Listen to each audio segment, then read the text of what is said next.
Hank Thatcher rode his horse through the rugged Texas hills as the sun began its slow descent into the horizon. The sky was ablaze with hues of red and orange, casting long, jagged shadows over the desolate landscape. The faint clinking of his saddle and the rhythmic thud of his horse's hooves were the only sounds in the oppressive silence of the wilderness. Hank had been riding all day, his weathered face etched with exhaustion. He tipped his hat against the glare of the setting sun and scanned the endless expanse for any sign of shelter. The hills were unforgiving, a maze of arid land, scattered rocks, and stubborn shrubs. Hank knew these lands well, but even seasoned cowboys could find themselves at the mercy of the elements. His horse, a sturdy mare named Daisy, snorted uneasily, her ears twitching. "Easy, girl," Hank muttered, patting her neck. The unease gnawed at him, but he chalked it up to the loneliness of the open plains. As the last rays of sunlight dipped below the horizon, Hank decided he'd better find a spot to camp. Little did he know, this night would mark the beginning of a nightmare that would haunt him forever. Night had fallen by the time Hank stumbled upon a peculiar clearing. The moon hung low in the sky, its pale light illuminating a strange sight. Weathered stones jutted from the earth like crooked teeth, their surfaces etched with faded carvings and unfamiliar symbols. Hank pulled Daisy to a halt and squinted at the strange markers. An unsettling realization washed over him. He had wandered into an old Indian cemetery. Hank's lips tightened as he dismounted. The air felt heavier here, charged with something he couldn't quite explain. Daisy pawed at the ground, her nostrils flaring.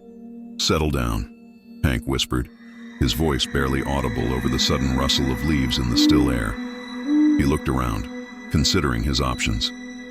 Miles from the nearest town, he had no choice but to camp here for the night. He tethered Daisy to a gnarled tree at the edge of the clearing, his movements deliberate but tense. The stones seemed to loom over him, their dark silhouettes casting long shadows across the uneven ground. As he unrolled his bedroll near the dwindling firelight, he couldn't shake the feeling that he wasn't alone. Hank's campfire crackled softly, the only source of light and warmth in the eerie clearing. The flames cast flickering shadows on the stones, giving them an almost lifelike quality. He leaned back against his saddle, tipping his hat low over, his eyes in an attempt to relax. But sleep didn't come easily. The heavy silence of the night was oppressive, broken only by the occasional snort from Daisy and the whisper of the wind through the trees. His hand instinctively rested on the revolver at his hip.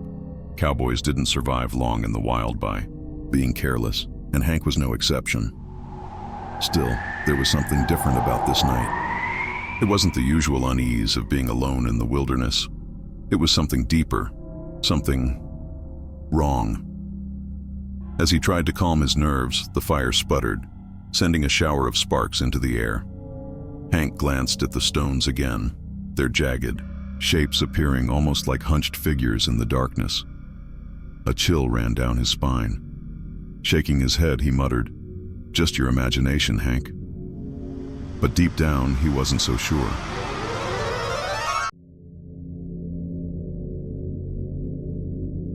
The first sound came just past midnight, a low, rhythmic drumming that seemed to echo from the distant hills.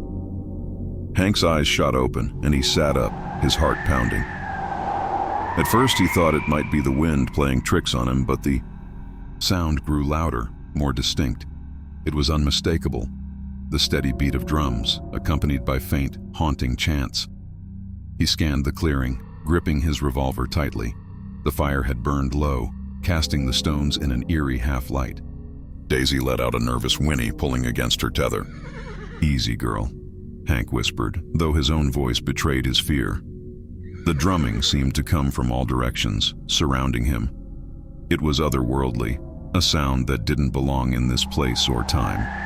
Hank's breathing quickened. He knew better than to ignore a warning from the land, but he was trapped, alone, miles from help, and completely at the mercy of whatever was out there.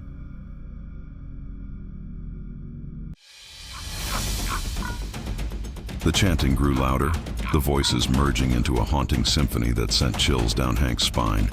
Then, from the shadows, they began to appear.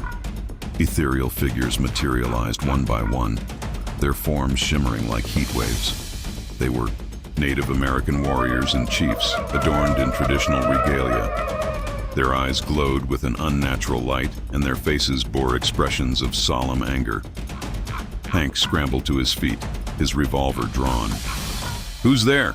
he shouted. Though his voice cracked with fear, the figures didn't answer. They encircled him, their movements slow and deliberate, as if they were sizing him up. One figure stepped forward, a tall, imposing chief with an elaborate headdress. His presence was overwhelming, his translucent form glowing brighter than the rest.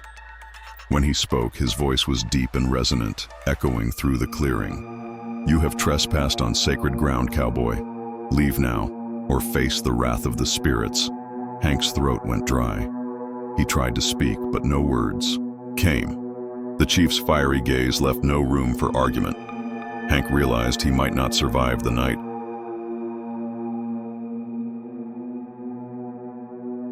Hank took a cautious step back, his heart hammering in his chest. The chief raised a ghostly hand, and the air grew frigid. The fire sputtered and died, plunging the clearing into darkness. The other apparitions began to chant, their voices rising, in a crescendo that seemed to shake the very ground beneath Hank's feet. I didn't mean no harm," Hank stammered, his voice barely audible over the haunting chorus. The chief's gaze didn't waver. "This land is sacred," he intoned. "You were warned." The chanting reached a fever pitch, and the apparitions began to close in. Their translucent forms flickered like flames in the wind, their eyes burning with fury. Hank's instinct for survival kicked in. He turned and bolted for Daisy, his trembling hands fumbling with the tether. The spirit's wails followed him, piercing and unrelenting. The nightmare had only just begun.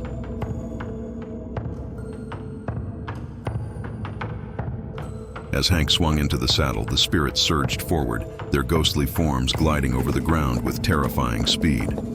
Daisy reared, her eyes wild with terror, but Hank held on tight, spurring her into a gallop. "Go, girl, go!" he shouted, his voice raw with panic. The spirits gave chase, their wails echoing through the night. Hank glanced back and saw them gaining on him, their glowing forms illuminating the dark hills. His revolver was useless. He had fired a shot, and the bullet had passed harmlessly through the nearest spirit. The landscape blurred as Daisy thundered through the hills, her hooves kicking up dust and stones. But no matter how fast they ran, the spirits were always right behind, their cries a relentless reminder of their fury. Hank's only thought was to escape, though deep down he feared he never would.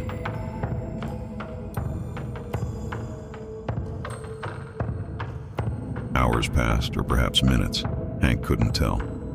The drumming and chanting had faded, but the sense of dread clung to him like a shroud. Even as he put miles between himself and the cemetery, he couldn't shake the feeling of being watched. Shadows flickered at the edges of his vision, and Daisy's ears kept twitching as if she sensed something unseen. Hank's exhaustion was overwhelming, but fear kept him alert. He had survived ambushes and storms, but this was something beyond his understanding. The hills seemed endless, the darkness unbroken. Hank's thoughts raced. Was he cursed? Would the spirits follow him forever? He whispered a silent prayer, hoping against hope that he'd left the nightmare behind. But the faint sound of distant drumming told him otherwise.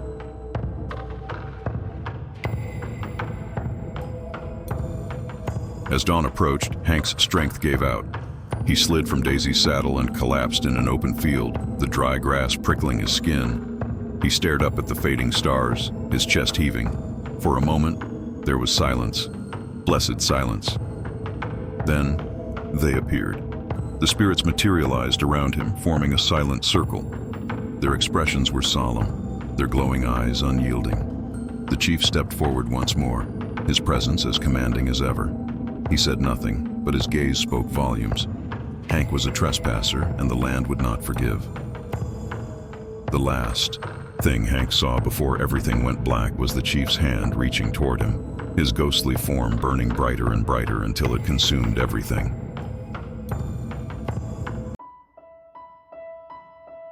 Days later, Hank stumbled into a dusty town at dawn. His clothes were torn, his face pale and gaunt. He refused to speak of what had happened, but the locals whispered of the haunted hills and the cowboy who'd dared to camp there. Hank never returned to the hills. He became a shadow of his former self, haunted by the faint sound of drumming and the flicker of shadows that danced just out of sight. One day he vanished without a trace. Some say the spirits finally claimed him. Others believe he still wanders. The hills, a ghost of his own, forever cursed by the sacred ground he disturbed. The hills of Texas were never lonely after dark again.